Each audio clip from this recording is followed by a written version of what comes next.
Hello बच्चों, आज का जो अपना टॉपिक है सी सी प्रोग्रामिंग लर्निंग सीरीज में अपन टोकन्स पढ़ रहे हैं। आज का अपना लेक्चर 5 है। इससे पहले अपन 4 लेक्चर ले चुके, जिसमें सी टोकन्स में अपन ने अब तक पढ़ चुके हैं कीवर्ड, आइडेंटिफायर। तो कीवर्ड तो grammatical word, identifier user word, data का पूरा जो नोमेनक्लेचर करेंगे वो आइडेंटिफायर होंगे, और कीवर्ड आपके पूरे फिक्स वर्ड है, फिक्स मीनिंग है, कंपाइलर डिफाइन वर्ड है। तो अब लेने जा रहे हैं अपन कांस्टेंट। आज का अपना टॉपिक है कांस्टेंट। कांस्टेंट को अपन हिंदी में बोलेंगे स्थिरांक, स्थिर अंक।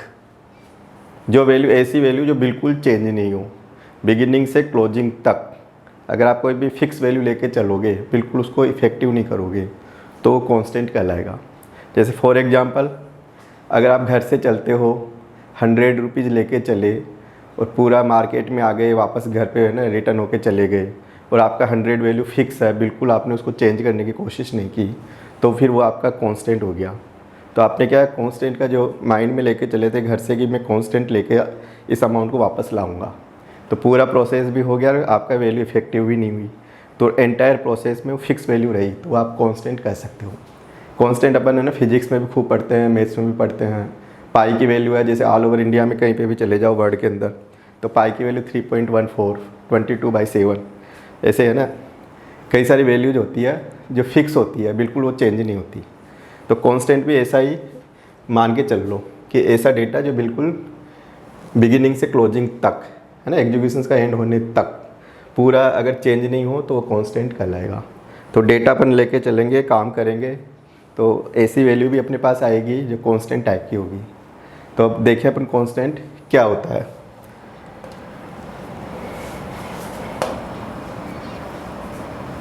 तो कांस्टेंट की डेफिनेशन देखें, what do you mean by constant, है ना। कांस्टेंट क्या है, कांस्टेंट का पूरा वो डेफिनेशन दो।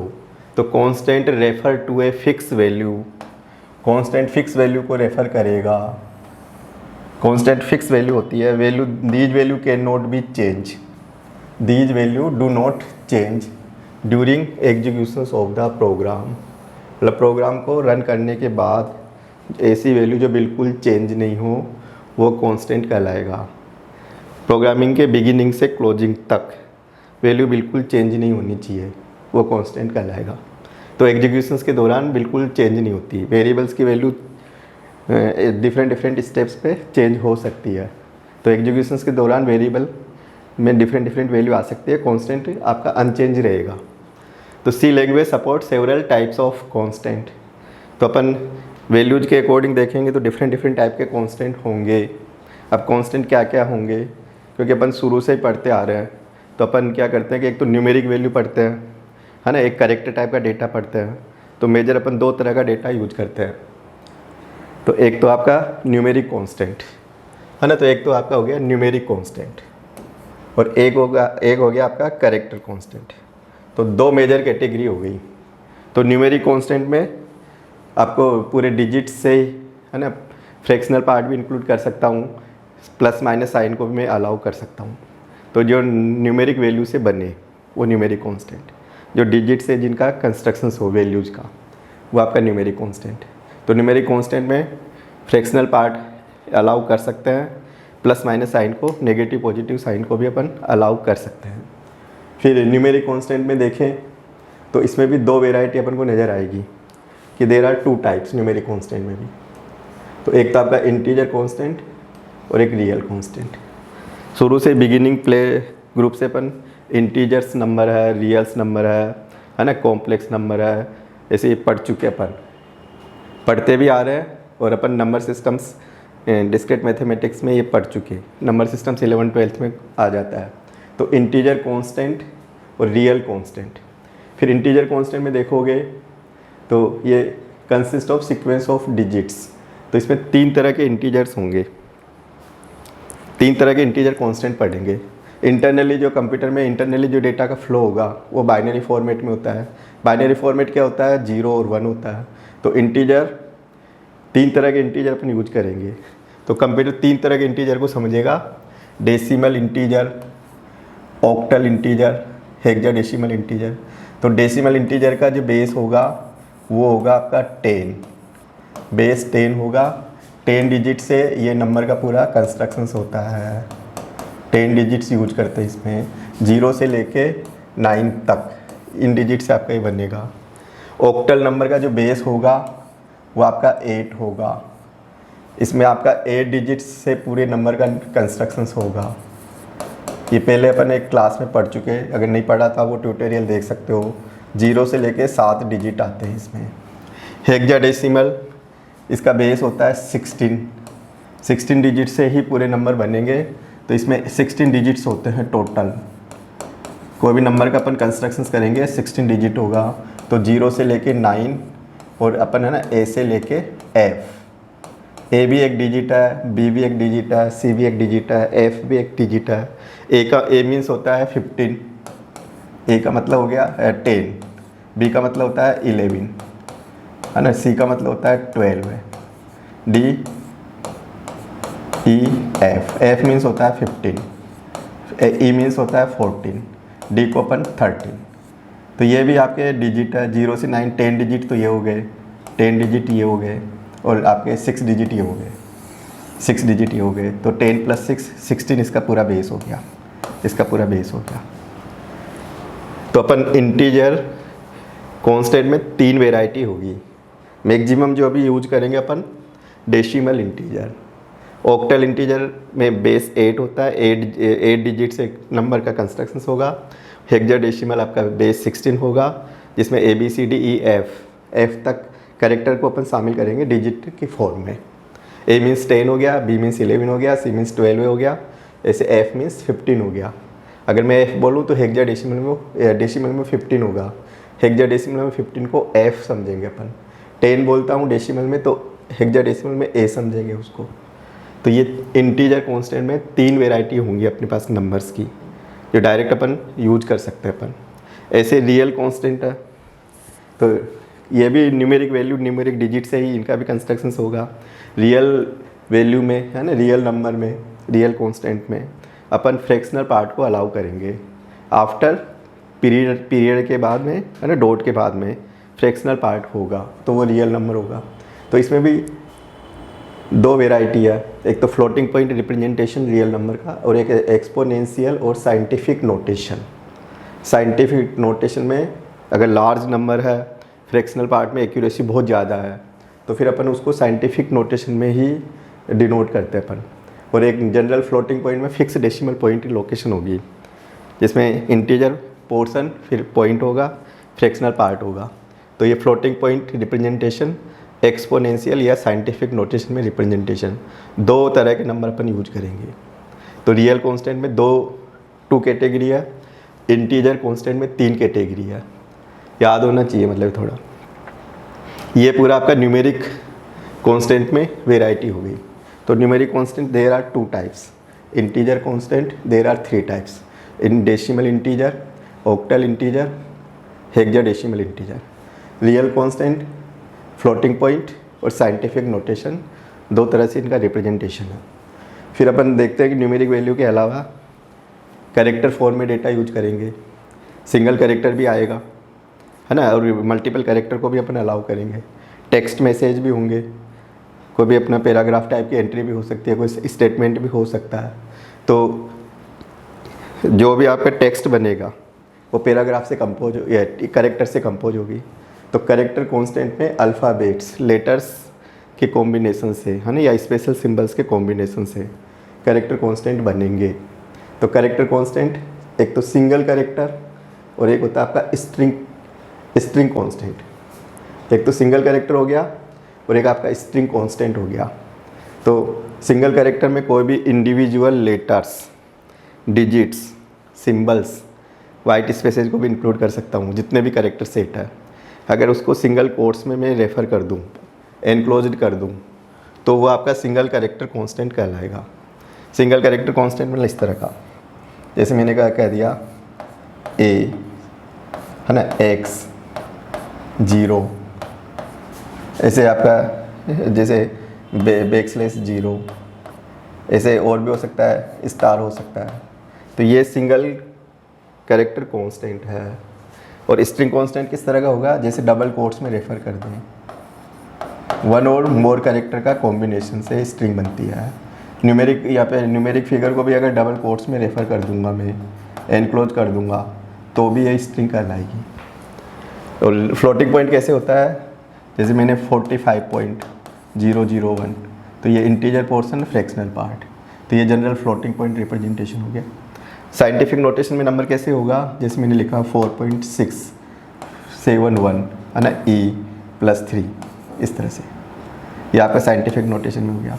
इसको अपन मेंटिसा बोलते हैं और इसको एक्सपोनेंट बोलते हैं, ई के बाद एक्सपोनेंट 10⁻3। तो आपको ये थोड़ा सा आइडिया रहना चाहिए। तो ये कांस्टेंट का एक चार्ट हो गया, न्यूमेरिक कांस्टेंट।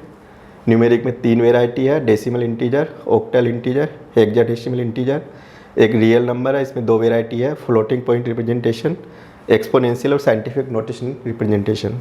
एक करेक्टर कांस्टेंट है, इसमें भी 2 वेराइटी है, सिंगल करेक्टर और एक होता है मल्टी करेक्टर्स। मल्टी करेक्टर्स आएंगे तो स्ट्रिंग कहलाएगा। फिर एक अपना स्पेशल कांस्टेंट और होते हैं, बैकस्लैश करेक्टर कांस्टेंट, जो स्टार्ट करेंगे बैकस्लैश सिंबल से।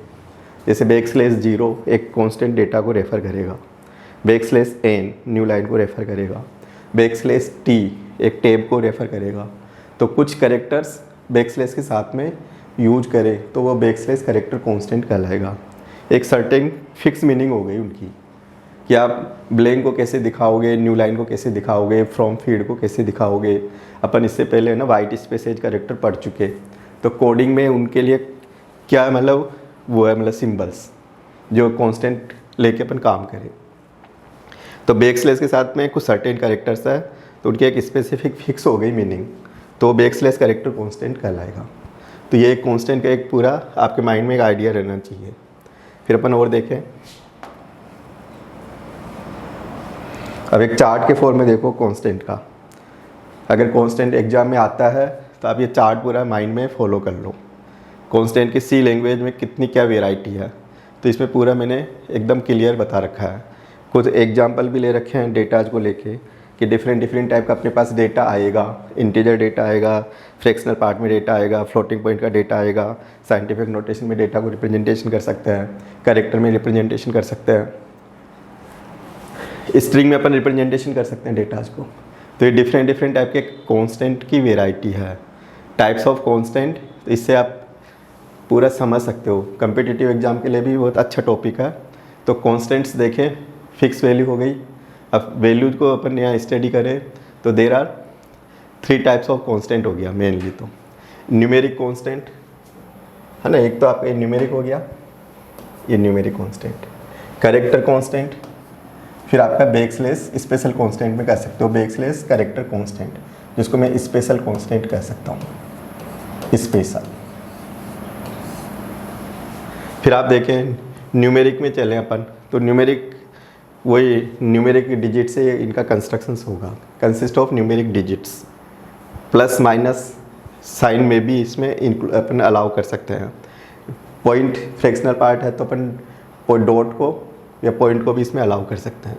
तो इंटीजर कांस्टेंट देखेंगे तो ये तो आपका नॉर्मल डेसिमल इंटीजर हो गया, ये तो हो गया डेसिमल। डेसिमल का मतलब होता है 10 डिजिट इसका पूरा बेस होता है ना, बेस 10 पे होता है ये पूरा। ये आपका है ना, ये ऑक्टल हो गया। ऑक्टल का जो मेन रूल है, इसमें 8 डिजिट होते हैं, 7 तक लार्जेस्ट वैल्यू होती है, 7 डिजिट सबसे लार्जेस्ट डिजिट होता है, 0 से लेके 7। अगर 8 आता है ऑक्टल में तो रॉन्ग है, अगर 9 आ गया तो वो ऑक्टल नंबर नहीं कहलाएगा। तो ऑक्टल नंबर को अपन स्टार्ट करते हैं 0 से, ये है ना 0 से शुरू होता है, ये 0 से शुरू होता है, स्टार्ट विद 0, स्टार्ट 0 से होगा ये। अगर 0 लगा हुआ है और आपका ये 7 तक के डिजिट आ रहे हैं तो वो ऑक्टल नंबर कंप्यूटर अपने आप कंपाइलर आइडेंटिफाई कर लेगा। फिर अपना हेक्साडेसिमल, ये आपका हेक्साडेसिमल इंटीजर है।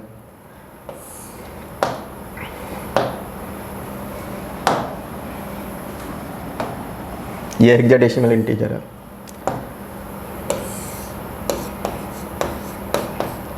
Hexadecimal integer. अब हेक्साडेसिमल में तुम क्या देख रहे हो, start with 0x, start with 0x। अगर कोई भी 0x से कोई भी है ना डिजिट्स अपन 0x लिख के फिर डिजिट्स लिखते हैं तो हेक्साडेसिमल होगा। हेक्साडेसिमल में A B C D E F characters भी एज ए डिजिट काउंट होते हैं। तो यहाँ पे ए बी सी डी है ना, स्मॉल भी अपन अलाउ कर सकते हैं। 0 से 9 तक कोई भी डिजिट का भी कॉम्बिनेशन आ सकता है। तो 16 डिजिट से 16 डिजिट से इन नंबर का कंस्ट्रक्शंस होगा। तो अपन 0 से इसको स्टार्ट करेंगे। तो ये हेक्साडेसिमल फिगर है, ये आपका ऑक्टल है, ये डेसिमल इंटीजर है। तो 3 तरह की वेराइटी होगी यहाँ पे। फिर अपन देखें रियल न्यूमेरिक का सेकंड पार्ट। तो आपका ये सेकंड पार्ट हो गया रियल कांस्टेंट। तो ये जनरल फ्लोटिंग पॉइंट है, ये जनरल आपका फ्लोटिंग पॉइंट है, ये फ्लोटिंग पॉइंट। और फ्लोटिंग पॉइंट में नेगेटिव भी हो सकता है, पॉइंट भी आएगा, प्लस का चिन्ह भी आ सकता है। और ये आपका है ना साइंटिफिक नोटेशन है, साइंटिफिक नोटेशन है। इसमें ये तो है ना, ये वाला जो पोर्शन है ये मेंटिसा कहलाता है, और ई के बाद में जो पोर्शन है ये एक्सपोनेंट कहलाता है। नेगेटिव भी हो सकता है इसमें, माइनस एक्सपोनेंट माइनस में भी हो सकती है। डेसिमल पॉइंट की लोकेशन फिक्स होती है।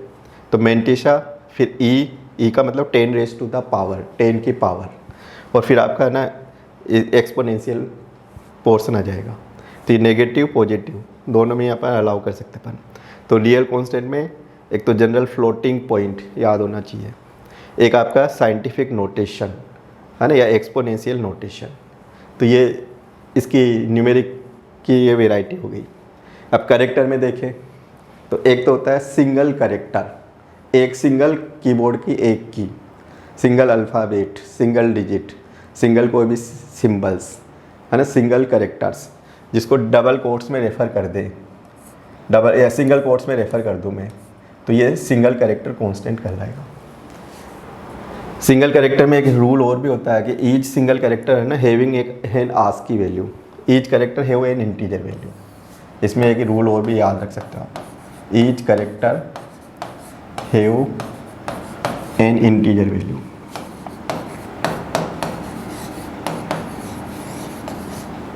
जिसको अपन है ना आगे जाके आस्क की कोड वैल्यू पढ़ेंगे, ASCII आस्क की कोड होता है हर कैरेक्टर का। कंप्यूटर है ना कैरेक्टर्स को डायरेक्ट ऐसे कैरेक्टर को अलाउ नहीं करता। जैसे कीबोर्ड से कोई भी कैरेक्टर अपन प्रेस करेंगे तो उसके इक्विवेलेंट एक कोड हो गया। तो वो कोड जो लिस्टिंग में होता है 65A का होता है। अपन ऐसे ABCD चलते हुए Z तक पहुँचे तो 90 और फिर स्मॉल लेटर 97 और स्मॉल Z 122। तो ईच कैरेक्टर का एक आस्क की कोड वैल्यू होती है। आस्क की कोड मीन्स होता है American standard code information interchange. तो एक ये आस्क की कोड एक ये डेटा को रिप्रेजेंटेशन करने के लिए एक कोडिंग सिस्टम आंसी ने डेवलप किया था, आस्की का पूरा फॉर्मेट। फिर ऐसे ही सिंगल कैरेक्टर कांस्टेंट में स्ट्रिंग में डबल कोट्स आता है कि डबल कोट्स में कोई भी कैरेक्टर्स को डिजिट्स को डबल कोट्स में अगर रेफ़र कर देंगे तो वो स्ट्रिंग कांस्टेंट कहलाएगा। कैरेक्टर कांस्टेंट मेमोरी में सिंगल बाइट मतलब 8 बिट यूज करेगा, 1 बाइट। और स्ट्रिंग 8 लिस्ट आप सिंगल कैरेक्टर को भी अगर अलाउ करते हो, जैसे सिंगल कैरेक्टर को भी अलाउ करोगे तो 8 लिस्ट ये 2 बाइट यूज करेगा, 2 बाइट मेमोरी यूज करेगा ये। क्योंकि स्ट्रिंग के साथ में एक स्पेशल कैरेक्टर एक एसोसिएट होता है, वो नल कैरेक्टर होता है, ऑटोमेटिकली लगता है। तो 1 बाइट तो वो इंटरनली हिडन होता है, दिखता नहीं है, तो उसके लिए रिजर्व होती है स्ट्रिंग में। स्ट्रिंग का एंड है ना नल कैरेक्टर से होता है। और एक कैरेक्टर जो एक अपन को दिख रहा है 1 बाइट उसका हो गया, तो 8 लिस्ट ये 2 बाइट को मेमोरी 2 बाइट मेमोरी ऑक्यूपाई करेगा। Single character 1 byte memory occupy करेगा। कम्पिटिटिव परीक्षा के लिए अच्छा टॉपिक है ये कि कोई भी सिंगल कैरेक्टर है मेमोरी कितनी ऑक्यूपाई करता है। तो 1 बाइट कोई भी एटलीस्ट अगर सिंगल कैरेक्टर है वो स्ट्रिंग में है तो कितनी बाइट मेमोरी लेगा, एटलीस्ट 2 बाइट। 2 बाइट क्यों, एक नल कैरेक्टर की उसमें इंक्लूडेड है। तो स्ट्रिंग को आप सिंगल कैरेक्टर भी अगर स्टोर करोगे तो उसको 2 बाइट चाहिए। तो टोटल साइज जो स्ट्रिंग की होती है number of character plus 1 byte आपका नल कैरेक्टर का इंक्लूड कर लो तो वो स्ट्रिंग की साइज हो जाएगी। फिर अपन और देखें कि अपने पास बैकस्लैश कैरेक्टर कांस्टेंट भी है, जो इनकी स्पेशल मीनिंग है। जैसे न्यू लाइन को कैसे रेफ़र करोगे कोडिंग में, तो ये बैकस्लैश से शुरू होते हैं, बैकस्लैश के बाद सर्टेन कैरेक्टर को फॉलो करें तो उसकी एक मीनिंग डिफाइन हो गई है, फिक्स मीनिंग होती है, कंपाइलर इनको पूरा आइडेंटिफाई करेगा।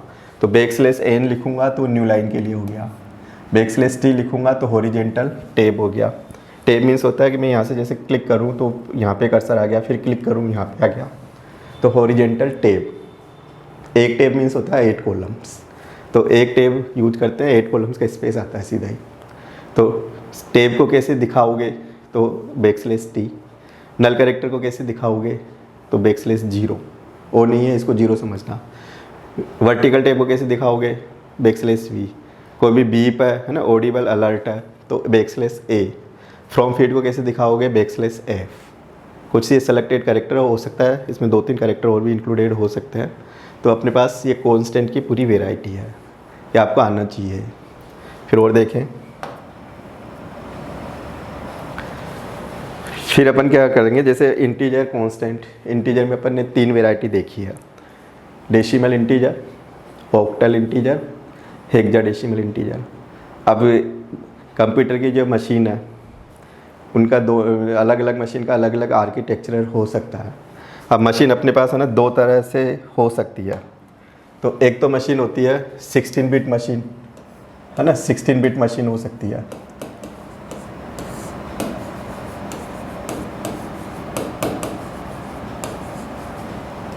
और एक आपका 32 बिट मशीन का आर्किटेक्चर हो सकता है।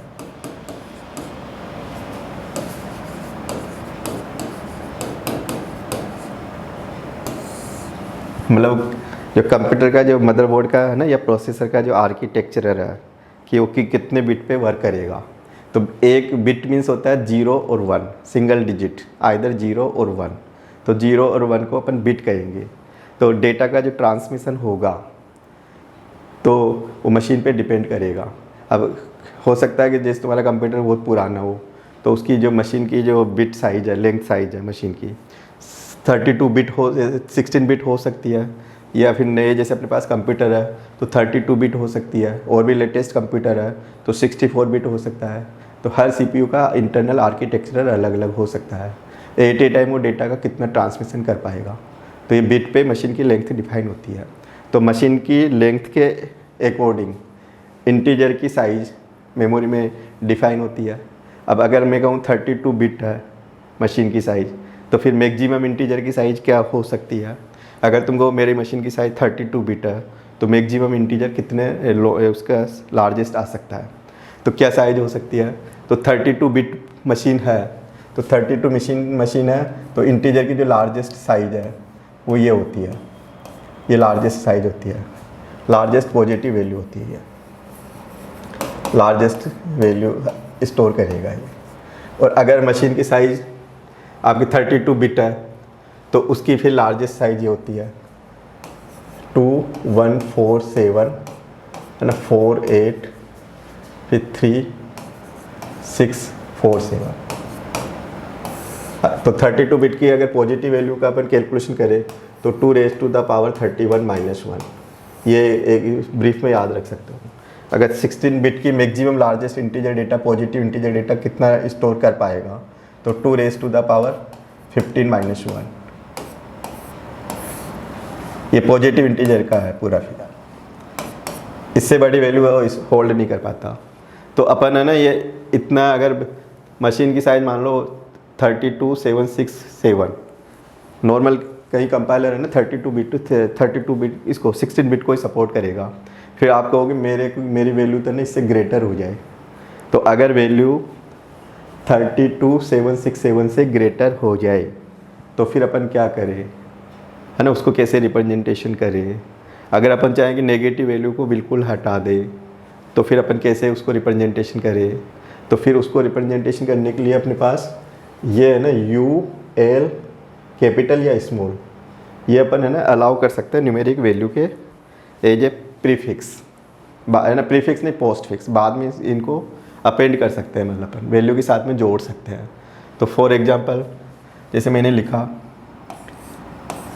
अब ये वैल्यू है ना इससे ग्रेटर हो गई, इससे ग्रेटर हो गई है, ये इससे ग्रेटर है ये वैल्यू।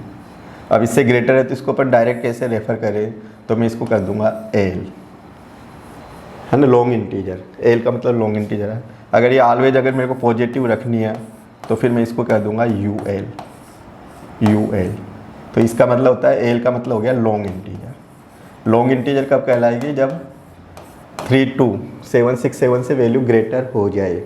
अगर कंप्यूटर में कोई भी वैल्यू 32767 से ग्रेटर हो जाए तो उसको अपन है ना लॉन्ग इंटीजर कहेंगे। फिर उस कांस्टेंट डेटा को कैसे डिफाइन करोगे, एल लगा के।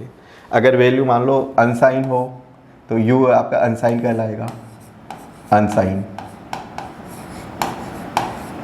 अनसाइन लॉन्ग इंटीजर।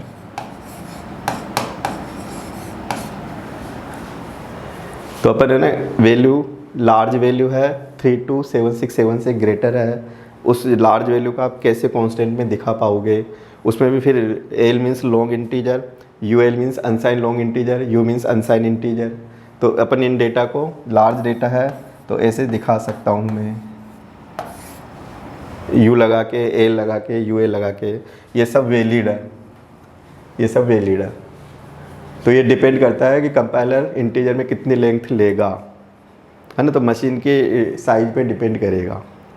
अगर मान लो लेटेस्ट मशीन है, कंपाइलर का लेटेस्ट वर्जन है, तो हो सकता है कि उसकी जो मशीन लेंथ है 32 बिट हो, तो उसकी इंटीजर की साइज 4 बाइट भी हो सकती है। ऐसे भी हो सकता है अगर 32 बिट 16 बिट पे बेस है कंपाइलर, तो उसकी जो मैक्सिमम जो इंटीजर की साइज है 2 बाइट भी हो सकती है। तो ये डिपेंड करता है, मशीन डिपेंडेंट है पूरी है साइज का जो अपन लेके चलते हैं कि मेमोरी में कितना लार्जेस्ट वैल्यू अपन ऑक्यूपाई कर पाएंगे। तो ये कांस्टेंट डेटा को आप कैसे दिखा पाओगे। तो ये एक रूल हो गया, 32767 से अगर वैल्यू ग्रेटर हो जाए तो अपन है ना फिर उसको एज ए क्वालिफायर वर्ड, एक क्वालिफायर है ना, ये करेक्टर्स वैल्यू के साथ में अलाउ करेंगे, अपेंड करेंगे अपन। तो एल, यू एल और एक आपका यू हो गया। तो यू मीन्स अनसाइन इंटीजर, याद रखोगे। L means long integer, U L means unsigned long integer. Sign और अनसाइन किसको बोलेंगे, बाय डिफ़ॉल्ट प्लस माइनस दोनों को लेके चलेगा कंप्यूटर। और तुम कहोगे कि माइनस प्लस को हटा दो, ऑलवेज है ना पॉजिटिव वैल्यू को समझे कंप्यूटर, है ना, ट्रीट करे पॉजिटिव वैल्यू लेके। तो फिर उसको अपन अनसाइन बोल देंगे, यू बोल देंगे। तो अपने पास है ना यू एल और यू एल, ये क्लियर आपको समझ में आ जाना चाहिए कि ये एज एक क्वालिफायर करेक्टर्स है। ये क्या क्वालिफाई करेंगे, अगर आपके इंटीजर की साइज ग्रेटर हो जाए कौन सी वैल्यू से, 32767 से, तो फिर उसको कांस्टेंट डेटा को कैसे रेफ़र कर पाएंगे। तो उस केस में अपन को लॉन्ग इंटीजर अगर यूज करना हो तो एल लगा दो, और ऑलवेज पॉजिटिव वैल्यू को ही अपन को अलाउ करना हो तो यू एल लगा दो। अगर अपन को ओनली अनसाइन इंटीजर को ही अलाउ करना है तो यू लगा दो। तो ये सब है ना अपन अपेंड कर सकते हैं as a postfix, numeric value के जस्ट बाद ये लगा के डायरेक्ट कांस्टेंट डेटा को यूज में ले सकते हैं अपन। और ऑक्टल इंटीजर अगर यूज करना हो कि मैं चाहता हूँ कंपाइलर है ना ऑक्टल वैल्यू को इनपुट में लेके चले, तो ऑक्टल वैल्यू को इनपुट में लेके चलेगा तो 0 से स्टार्ट करो, 0 7 6 5 जैसे 1 कर दिया, ये ऑक्टल डेटा है। तो octal integer start with 0। Octal किससे स्टार्ट होता है, 0 से, याद रखने का पॉइंट है, स्टार्ट विद 0। और अपन को हेक्साडेसिमल इंटीजर को दिखाना हो तो 0x, स्मॉल कैपिटल दोनों को अलाउ कर सकते अपन। तो अब आपको भी यह वैल्यू है 7 है, ABCD है, F तक कोई भी यहाँ पे अरे वो ले सकते हो डिजिट्स। हेक्साडेसिमल में 16 डिजिट से पूरे नंबर बनता है, ऑक्टल में है ना 8 डिजिट से पूरा नंबर बनेगा। ऑक्टल में हाईएस्ट डिजिट 7 होता है, हेक्सा का हाईएस्ट डिजिट F होता है, F को अपन 15 समझेंगे। तो ये एक इंटीजर का कैसे रिप्रेजेंटेशन करें, ये एक तरीका पूरा हो गया अपने पास। फिर आगे देखें अपन, अब फ्लोटिंग पॉइंट है रियल नंबर। रियल नंबर किसको बोलोगे, जिसमें फ्रैक्शनल पार्ट इंक्लूडेड हो, P/Q, है ना। अगर उसमें पॉइंट वाला पोर्शन है तो वो रियल नंबर कहलाएगा। इंटीजर किसको बोलते हैं, whole number, negative, positive, zero. Integer में 3 तरह का नंबर अलाउ कर सकते हैं अपन। इंटीजर में भी नेगेटिव, इंटीजर जीरो भी हो सकता है, इंटीजर पॉजिटिव फिगर भी हो सकता है। नेचुरल नंबर भी अपन पढ़ चुके। नेचुरल नंबर ऑलवेज है ना काउंटिंग के लिए यूज करेंगे तो पॉजिटिव इंटीजर ही मानेंगे, 1 से शुरू होगा, 1 2 3 4। फिर अगर नेचुरल नंबर के साथ में आप जीरो को भी इंक्लूड कर दोगे, जीरो प्लस नेचुरल नंबर, तो वो होल नंबर कहलाएगा। फिर होल नंबर के साथ में आप नेगेटिव को भी अगर अलाउ कर दोगे तो फिर वो इंटीजर हो जाएगा। तो इंटीजर में भी फिर अगर 16 बिट की मशीन को बेस लेके चले तो 32767 उसका लार्जेस्ट वैल्यू होती है। अगर आपको इससे ग्रेटर वैल्यू को अलाउ करना हो तो फिर लॉन्ग इंटीजर में वो डिफाइन होगा। तो ऐसे ही अपने पास है ना फिर रियल नंबर की थ्योरी आती है। अब रियल नंबर में क्या थ्योरी आएगी, जिसमें फ्रैक्शनल पार्ट हो, है ना, जिसमें पॉइंट का डेसिमल पोर्शन का पोर्शन हो, वो फ्रैक्शनल नंबर कहलाएगा। तो जनरल अपना है ना रियल नंबर दो कैटेगरी में आ गया। तो एक तो हो गया आपका floating point representation, floating point general अपन इसको ना फ्लोट नंबर भी कह सकते हैं अपन। तो फ्लोट नंबर कैसे होगा, जैसे मैंने लिख दिया 0.001, है ना, मैंने लिख दिया 00.156, मैंने ऐसे लिख दिया 76.789, इस तरह का मैं ऐसे भी लिख सकता हूँ।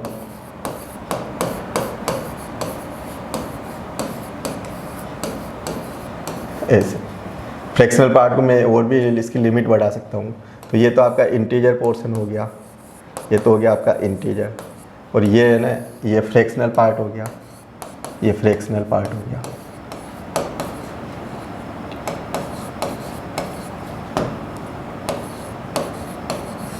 फ्रैक्शनल पार्ट हो गया, और ये आपका डेसिमल पॉइंट हो गया, ये डेसिमल पॉइंट हो गया। तो ये पूरा है ना फ्लोटिंग पॉइंट रिप्रेजेंटेशन हो गया। तो इसमें भी एक एक्यूरेसी को लेके देखेंगे तो एक तो 6 डिजिट तक की एक्यूरेसी होती है ना, एक 14 डिजिट तक की एक्यूरेसी होती है। अगर आपको ज़्यादा और भी लार्ज नंबर को दिखाना हो तो फिर ये फ्लोटिंग पॉइंट नंबर का सिस्टम्स यहाँ पे अपन अलाउ नहीं करेंगे। अगर ज़्यादा एक्यूरेसी रखनी हो, बहुत लार्ज नंबर है ना, जो मतलब अपन को कोई उसकी कोई लिमिट नहीं है, इतना लार्ज मान लो, तो फिर उसको अपन को है ना दूसरे वे में दिखाना होता है। अब दूसरे वे में दिखाएंगे तो दूसरा वे फिर अपना होता है साइंटिफिक नोटेशन। Scientific notation.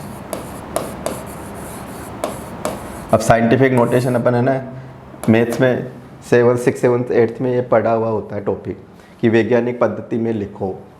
तो निम्न ना रियल नंबर को वैज्ञानिक पद्धति में लिखो। तो यानी कि रियल नंबर को साइंटिफिक नोटेशन में कैसे लिखें, फ्लोट नंबर को साइंटिफिक नोटेशन में कैसे लिखें। तो साइंटिफिक नोटेशन में लिखने के लिए अपने पास इसकी जो फॉर्म होती है कि साइंटिफिक नोटेशन में कैसे दिखाते हैं नंबर को, तो एक तो होता है मैंटिसा, एक तो होता है अपने पास मैंटिसा, और फिर एक ई होता है, और फिर एक ई एक्सपोनेंट का पार्ट होता है, एक्सपोनेंट, एक्सपोनेंशियल पार्ट का। तो दो पोर्शन से ये पूरा साइंटिफिक नोटेशन को अपन रेफर करते हैं। अब कैसे रेफर करते हैं साइंटिफिक नोटेशन को, तो साइंटिफिक नोटेशन को दिखाना हो, जैसे मैंने लिखा 1.678, फिर मैंने ई लगा दिया, यहाँ पे मान लो कि 110 लिख दिया, मैंने मान लो ऐसे लिख दिया, यहाँ पे मैंने कैपिटल ई लगा दिया, और माइनस में मान लो यहाँ पे 3 लिख दिया, है ना। मैं ऐसे भी लिख सकता हूँ 4.651, फिर यहाँ पे ई करके प्लस का सिंबल्स भी लगा के मैं यहाँ पे 15 भी लिख सकता हूँ, 50 या 10 मान लो, यहाँ पे 10 मान लो। तो ये सब साइंटिफिक नोटेशन है। और भी कैलकुलेशन देखें, मान लो कि मेरे पास ये नंबर है, ये ना ये नंबर है, अब मैं कहूँ कि ये जनरल एक फ्लोटिंग पॉइंट नंबर है, ये एक फ्लोट नंबर है अपने पास। अब कोई कहे कि इसको साइंटिफिक नोटेशन में लिख दो, साइंटिफिक नोटेशन में लिख दो इसको, साइंटिफिक नोटेशन। अब तुमको कैसे लिखूं, तो साइंटिफिक नोटेशन में जो रूल्स है कि एक डिजिट के बाद में डेसिमल पॉइंट लगता है, एक ये रूल मान के चलो तुम। तो अपन को इस डेसिमल पॉइंट को यहाँ पे शिफ्ट करना है, यहाँ पे जैसे 1 2 3 4 यहाँ पे शिफ्ट करना है इसको।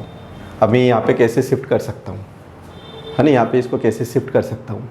तो इसके लिए जो रूल हो जाएगा, तो आपका यहाँ पे जैसे यहाँ पे शिफ्ट करना हो ना, तो 1.178 इंटू 10⁻⁴, मतलब कितने डिजिट शिफ्ट किया मैंने, बैक में लेके गया मैं इधर ना राइट हैंड को, तो -4।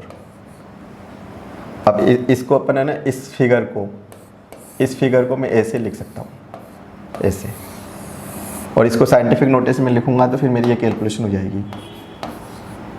फिर यहाँ पे है ना 10 को मैं ई से डिनोट करूँगा -4, ये मेरा एक फिगर हो जाएगा। फॉर एग्जांपल और भी देखें अपन, मान लो मेरे पास ये कोई फिगर है ना, मैं कहूँगी इसको साइंटिफिक नोटेशन में लिख दो, तो इसको साइंटिफिक नोटेशन में लिखूँगा तो 1.000 फिर E+3 मैं ऐसे लिख दूँगा। तो ये E+3 किसको रेफ़र करेगा, 1.000 इंटू 10⁻3, पॉजिटिव फिगर है ये। तो अपन ने 10 टू पावर को E लगा के और फिर एक्सपोनेंट को 3 प्लस को चाहो तो आप इग्नोर भी कर सकते हो।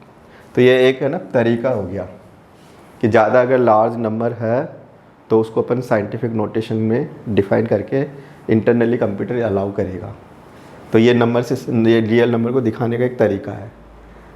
कंप्यूटर ज़्यादा लार्ज नंबर को साइंटिफिक नोटेशन में स्टोर करके चलता है, ये एक रूल्स है मतलब ये। फिर और देखें अपन इसका,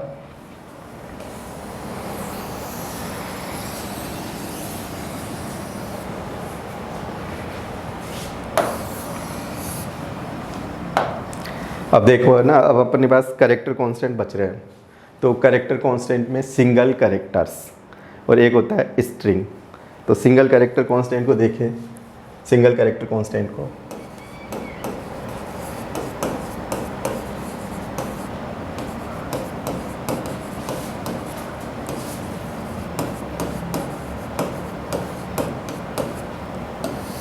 तो कोई भी आपका इंडिविजुअल मतलब single individual letters, digits, symbols,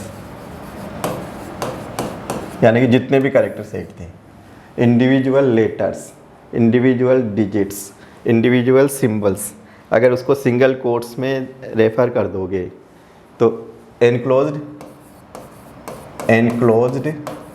within single quotes.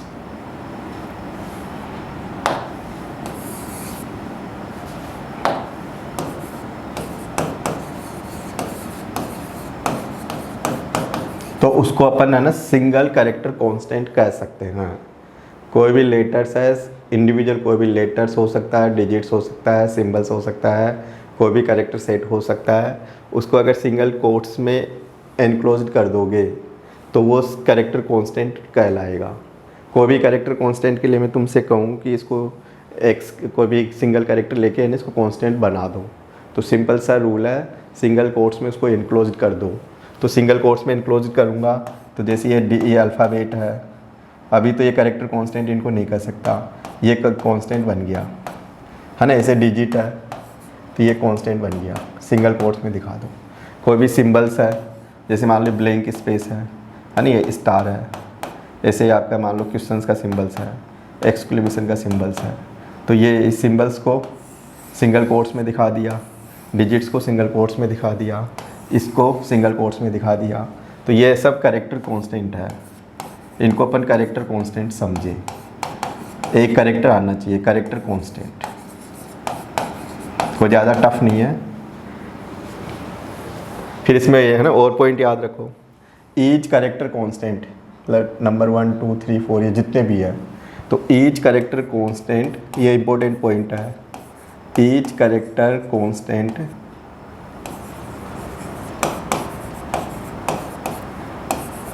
Have an integer value,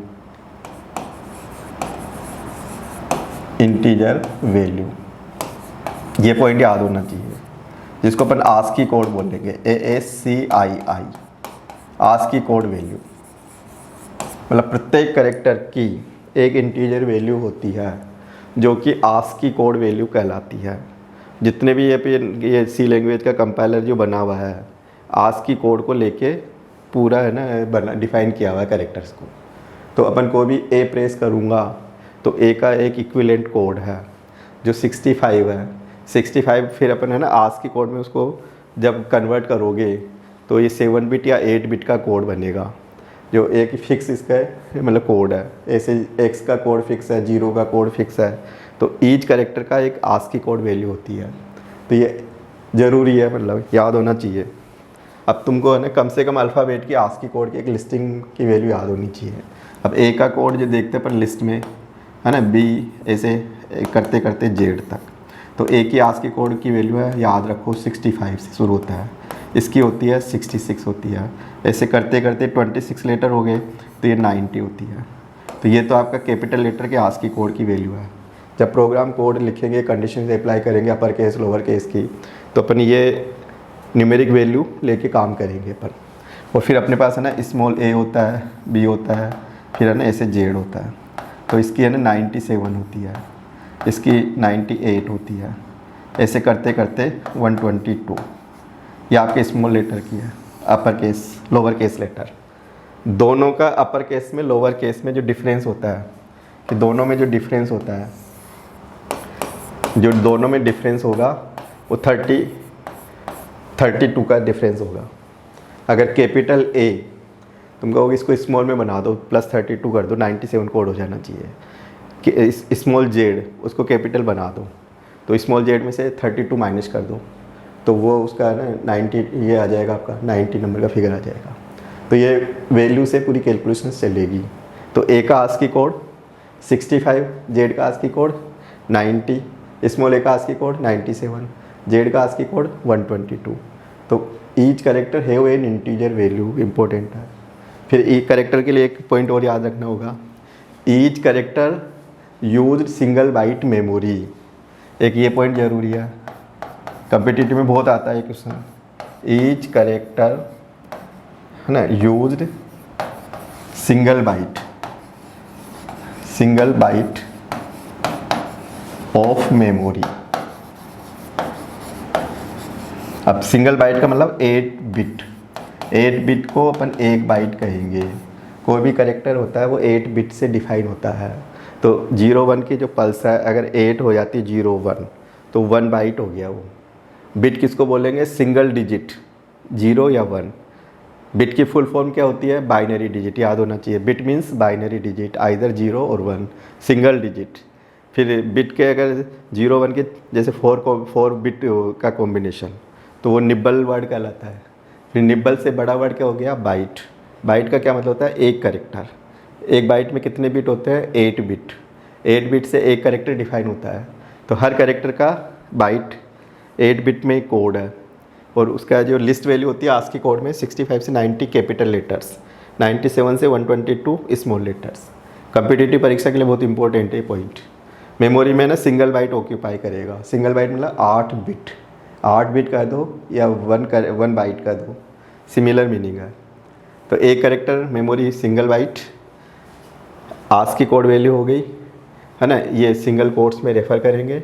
individual कोई भी लेटर्स डिजिट ये हो सकता है। इनमें अपन न्यूमेरिक कैलकुलेशन भी अलाउ कर सकते हैं करेक्टर्स डेटा में। फिर अपना आता है नेक्स्ट स्ट्रिंग डेटा। नेक्स्ट अपना आएगा string data.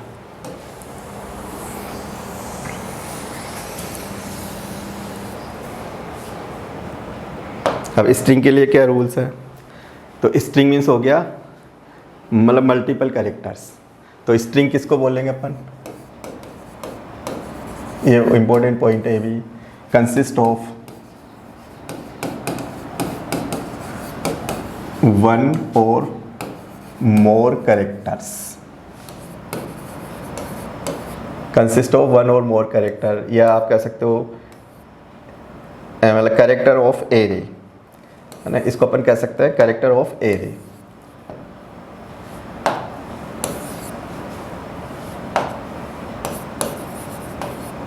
Characters of array, group. Array का मतलब ग्रुप ऑफ कैरेक्टर्स।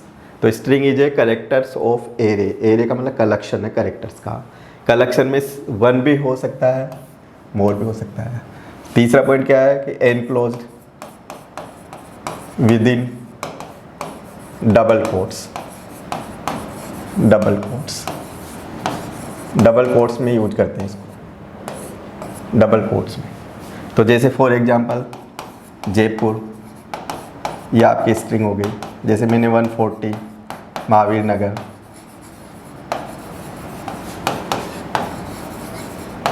ये स्ट्रिंग हो गई है ना। 1 2 3 स्टार X, ये भी स्ट्रिंग कहलाएगी। तो अगर डबल कोट्स में आ गया तो वो स्ट्रिंग कहलाएगी। अगर अपन को सिंगल कैरेक्टर भी अलाउ करेंगे तो ये भी है ना नोट ए कैरेक्टर, ये भी स्ट्रिंग है, ये भी स्ट्रिंग है ना, इसको अपन नोट ए कैरेक्टर है, नोट ए कैरेक्टर। ये एटलीस्ट 2 बाइट ऑक्यूपाई करेगी, 2 बाइट्स मेमोरी यूज्ड। क्यों? क्योंकि एक्स तो एक कैरेक्टर हो गया और फिर इसमें ना एक नल कैरेक्टर और होता है। नल कैरेक्टर क्या है? ये वाइट स्पेसेज में आता है। वाइट स्पेसेज कैरेक्टर का कोई इंडिकेट नहीं होता, वाइट स्पेसेज का कोई इंडिकेट नहीं होता। तो ये ना 2 बाइट, 1 बाइट इसका, 1 बाइट इसका, तो 2 बाइट्स। एक सिंगल कैरेक्टर भी अगर स्ट्रिंग में अलाउ करोगे तो 2 बाइट यूज करेगा। कई बार क्वेश्चन आ जाता है डिफरेंस बिटवीन है ना, डबल कोट्स में दे दिया, तो ये तो आपका character constant, string constant. Character constant enclosed single quotes, string constant enclosed within double quotes. 1 byte occupy, 2 byte occupy, have an integer value, no integer value. String की कोई भी इंटीजर वैल्यू नहीं होती। इंपॉर्टेंट पॉइंट है, परीक्षा में आ जाता है। डिफरेंस बिटवीन सिंगल कोट्स में एक्स दे दिया, डबल कोट्स में एक्स दे दिया। तो स्ट्रिंग क्या है? Array of characters. एरे किसको बोलेंगे? Group of characters. स्ट्रिंग किससे बनती है? कंसिस्ट ऑफ 1 और मोर कैरेक्टर सेट। कोई भी कैरेक्टर सेट इंक्लूड इससे कॉम्बिनेशन से स्ट्रिंग बन सकती है। डबल कोट्स में जैसे जयपुर है, न्यूमेरिक डिजिट से को भी अलाउ कर सकते हैं, सिंबल्स को भी अलाउ कर सकते हैं। वाइट स्पेसेज को भी स्ट्रिंग का पार्ट बना सकता हूँ मैं। तो वाइट स्पेसेज भी इफेक्टिव है, एक कैरेक्टर ऑक्यूपाई करेगा मेमोरी की। तो स्ट्रिंग की जो टोटल साइज होती है एक नल कैरेक्टर को इंक्लूड करते हुए +1 एक्स्ट्रा साइज होती है स्ट्रिंग की। अगर जयपुर वर्ड को स्टोर करोगे तो 1 2 3 4 5 6 7 कैरेक्टर में ये स्टोर करेगा। तो स्ट्रिंग क्या होगा? टेक्स्ट मैसेज है, जितने भी टेक्स्ट मैसेज होंगे वो स्ट्रिंग में ही अपन रेफर करेंगे। तो स्ट्रिंग डेटा आपका आना चाहिए, कैरेक्टर से ही कंपोज होगी स्ट्रिंग। एरे टाइप का डेटा होगा, एरे एक लिस्ट टाइप का डेटा होता है, ग्रुप डेटा होता है। तो स्ट्रिंग आपको आनी चाहिए। मतलब नेक्स्ट देखें,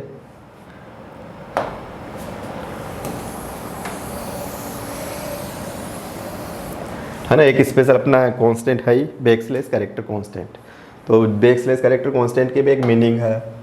तो बैकस्लैश कैरेक्टर कांस्टेंट में जो अपने ज़्यादातर काम आएगा, एक तो ये आएगा, है ना, एक अपने पास बैकस्लैश 0 आएगा, एक अपने पास बैकस्लैश t आएगा। तो ये तो ना न्यू लाइन के लिए फिक्स है ये कांस्टेंट। जब भी मैं कहूँ लाइन चेंज कर दो, अब अपन तो क्या होता है कि पेन को नीचे शिफ्ट कर देते हैं, अपन में तो माइंड है। अब कंप्यूटर में आउटपुट में कोई भी मान लो टेक्स्ट मैसेज प्रिंट हो गया, मैं कहूँ लाइन बदलनी चाहिए, तो एंटर उस टाइम में अपन रनिंग में तो एंटर दे ही नहीं सकते, एंटर देंगे तो रन से बाहर आ जाओगे, है ना, या फिर वो लाइन चेंज नहीं कर पाएगा। तो आउटपुट के में रिजल्ट्स में अगर लाइन चेंज करना हो तो बैकस्लैश n लगा देंगे अपन। बैकस्लैश n का मतलब होता है एक बैकस्लैश n, एक एंटर की, कैरेज रिटर्न बोल दो, न्यू लाइन बोल दो। और ये बैकस्लैश 0 ये नल कैरेक्टर के लिए होता है, वाइट स्पेसेज में आता है। बैकस्लैश t ये टैब के लिए होता है ना, ये टैब के लिए होता है, कीबोर्ड पे टैब की होती है। तो एक टैब ये फिक्स डिस्टेंस होती है, 8 कॉलम की डिस्टेंस होती है। तो ये बैकस्लैश हो गया और ये आपके कैरेक्टर हो गया। तो ये बैकस्लैश कैरेक्टर कांस्टेंट, इनका अपन बोलते हैं backslash character constant. Special constant भी कर सकते हो इनको। तो ऐसे अगर बीप साउंड के साथ में कोई मैसेज प्रिंट करना हो तो बैकस्लैश a हो सकता है, बैकस्लैश a हो सकता है। तो ये ऐसे अपने पास डिफरेंट टाइप के कांस्टेंट अपन पढ़ चुके हैं। ऐसे अपने पास और भी ये बैकस्लैश में 2-3 सिंबल्स और भी हो सकते हैं। तो इनको अपन बैकस्लैश कांस्टेंट को आउटपुट के लिए यूज करते हैं अपन मेनली। तो जैसे बैकस्लैश n है, बैकस्लैश t है, ये आउटपुट में लाइन चेंज करना हो, वैल्यू के बीच में स्पेस देना हो, स्ट्रिंग का एंड चेक करना हो तो नल कैरेक्टर है। तो नल कैरेक्टर क्या होता है? एंड ऑफ स्ट्रिंग होता है। नल कैरेक्टर क्या होता है? एंड ऑफ स्ट्रिंग होता है, कि स्ट्रिंग के अंत में ऑटोमेटिकली लगता है, अपन खुद नहीं लगाते, ऑटोमेटिकली लग जाएगा। जैसे आपने जयपुर लिखा, एंटर किया, अपने आप है ना स्ट्रिंग जैसे टर्मिनेट होगी, ये नल कैरेक्टर लग जाएगा। अब फिर अपना इन कांस्टेंट डेटा को सी लैंग्वेज में कैसे यूज करें, एक वो पॉइंट भी अपन को आना चाहिए कि ये तो समझ में आ गया कि ये कांस्टेंट इतनी वैरायटी होती है। अब मैं कहूँ कि कांस्टेंट है ना सी लैंग्वेज में इनको कैसे यूज करोगे, तो हाउ टू यूज कांस्टेंट है ना इन सी लैंग्वेज। तो इसका थोड़ा सा एक एग्जांपल लेते हैं, डीपली फिर बाद में पढ़ेंगे इसको।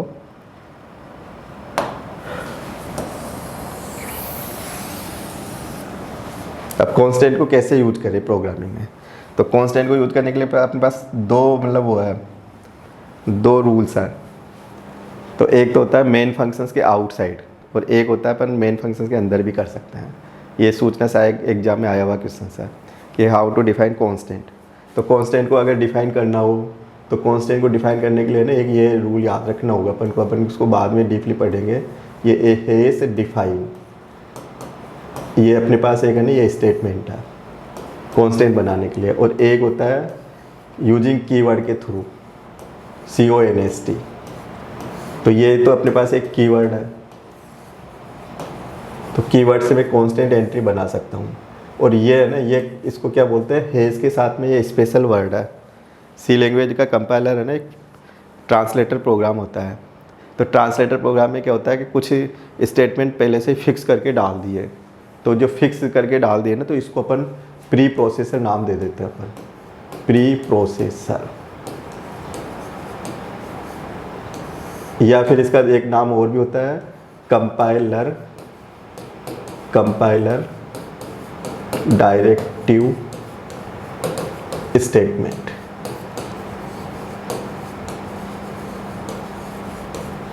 तो ये दो अपने पास स्टेटमेंट है जिनके थ्रू कांस्टेंट अपन डिफाइन कर सकते हैं कि आप कांस्टेंट डेटा सी लैंग्वेज में कैसे लेके चलोगे।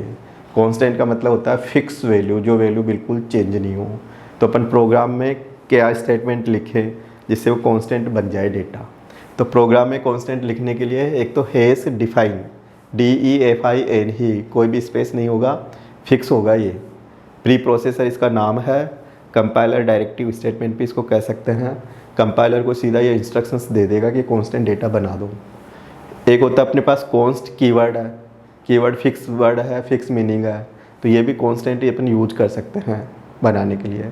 अब तुम कहोगे कि जैसे पाई का मान डिफाइन करके दिखाओ कि पाई का मान 3.14 हो गया या 22/7 हो गया, तो कांस्टेंट कैसे बनाते हैं। तो कांस्टेंट बनाने के लिए देखो, पाई को मैं डिफाइन कर रहा हूँ, तो मैं ये लिख रहा हूँ, हैश लिखूँगा, डिफाइन लिखूँगा, इसका सिंटेक्स एक प्रॉपर रूल है। तो यहाँ से तो इसकी तो कांस्टेंट की शुरुआत हो जाएगी। अब नाम होगा कांस्टेंट का पाई, सिंबल्स तो अपन यहाँ यूज में लगा नहीं सकते, तो यहाँ नाम देंगे, नोमेनक्लेचर होगा, और कोई भी इक्वल नहीं आएगा, फिर इसकी डेटा वैल्यू आ जाएगी, ये डेटा वैल्यू आ जाएगी। तो ये कांस्टेंट बन गया, ये आपका जनरल एक है ना कांस्टेंट बन गया। और आप चाहोगे ऐसे नहीं, दूसरे वे में करो, तो आप ऐसे भी कर सकते हो, कॉन्स्ट फ्लोट पाई इक्वल 3.14, एक ऐसे भी कर सकते हो, ऐसे भी कर सकते हो। तो ये ना क्या बन गया, ये कांस्टेंट का नाम हो गया, ये कांस्टेंट नाम हो गया। ये क्या है, इसकी डेटा वैल्यू है, ये इसकी डेटा वैल्यू है ना। ये क्या है, ये कॉन्स्ट कीवर्ड हो गया, ये कीवर्ड हो गया। कीवर्ड की हेल्प से अपन ने किस तरह का कांस्टेंट बनाया, या फ्लोट टाइप का कांस्टेंट हो गया। ये किस तरह की वैल्यू है, फ्रैक्शनल पार्ट है, जो जनरल एक फ्लोट कांस्टेंट हो गया। तो फ्लोट कांस्टेंट एक तो ऐसे बना सकते हैं, एक वैल्यू डायरेक्ट फ्लोट टाइप की ले लो, तो फ्लोट कांस्टेंट बन जाएगा। मैं कहूँगी n का मान 100 लेके कांस्टेंट बना दो, कैसे बनाओगे। तो अगर इंटीजर कांस्टेंट बनाना हो तो फिर देखो, हैश लिखूँगा, डिफाइन लिखूँगा, है ना, n कैपिटल में भी लिख सकता हूँ, स्मॉल में लिख सकता हूँ, कोई भी इक्वल नहीं आता, ये 100। ये क्या है, ये आपका इंटीजर कांस्टेंट बन गया, n इंटीजर कांस्टेंट है, यहाँ पे इंटीजर कांस्टेंट है। तुम कहोगे कोई दूसरा रूल भी है क्या, तो दूसरा रूल अपना कॉन्स्ट कीवर्ड है। तो कैसे लिखेंगे, कॉन्स्ट इंटीजर n इक्वल 100, एक ये रूल अपने पास, ये कांस्टेंट बन जाएगा पूरा।